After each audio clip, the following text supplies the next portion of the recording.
Hi all, welcome back to my channel. I'm Sivathmika Chavali. If you are new to this channel, please make sure to subscribe to my channel and hit the bell icon. Today I'm going to solve two problems, and today is day 14 of being productive in coding, and this series is only for myself. Like, I just want to improve myself, for that's why I started this series. This is not at all knowledge sharing or anything. I just want to be consistency in coding, for that's why I started this series. So without any further delay, let's get into the video. And you can see, first I will do this problem. Why I took two problems means these are so simple, and I want to end this day with simple problems. I don't want to take hard level or else medium level. Of course, I don't go for hard level because I'm not capable of doing hard level as of now. So I'm choosing medium and easy level problems. For that's why I want to end this day peacefully. So I took two easy level problems, and I will give these problem links in the description box. Please check it out.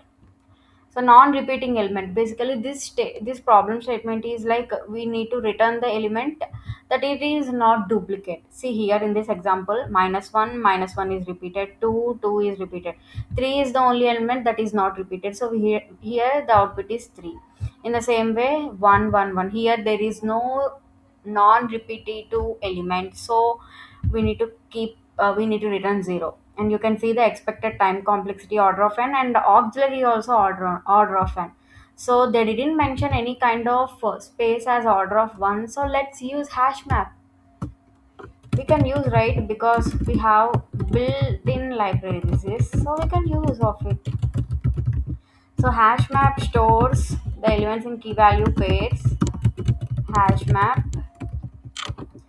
See, now I will use for loop for int equal to I is equal to 0, I less than array dot length, and I plus plus. So hm dot put my array element and also count the frequency of it. Get our default array of I comma 0 plus 1. Okay, now the hash map array elements will store, and their frequency count will be stored as value. Array elements are stored as key. Okay, and next one we need to check. Again we need to do for loop for int equal to I equal to 0, I less than array dot length and I plus plus. And here what can I do? If hm, okay, hm dot get array of I, if that element is equal to 1, if the frequency count is 1 means just return that array element immediately. Return array of I. If there are no such elements, if the frequency count is 3, 2, 4 like that, and if there is no frequency count of 1 means return 0. I hope you all are getting. So return 0. Let's run it. Pass. Let's submit the code. Actually I did this problem already.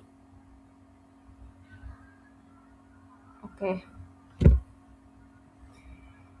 so it passed. Let's see the submission. Okay, I did this problem in the year 2024. Again I'm doing now.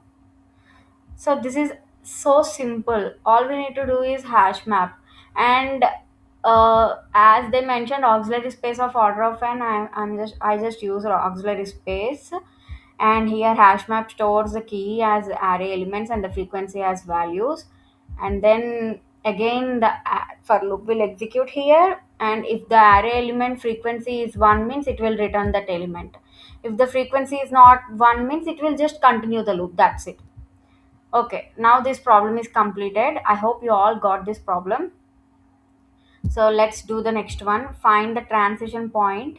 This is also so simple. It's nothing but if you find the 1 means you need to return the index of that first one. See, 0, 1, 2, 3. This is the index. Transition, right? From 0 to 1. So we need to return the first index that it got transition from 0 to 1, so 3. Here there are no ones, so we need to return -1, and here are all ones, but there is no transition. 0 is not there, so we need to return 0. Now here the transition point index starts with 1. So let's do the code. Okay. How can we do? Okay.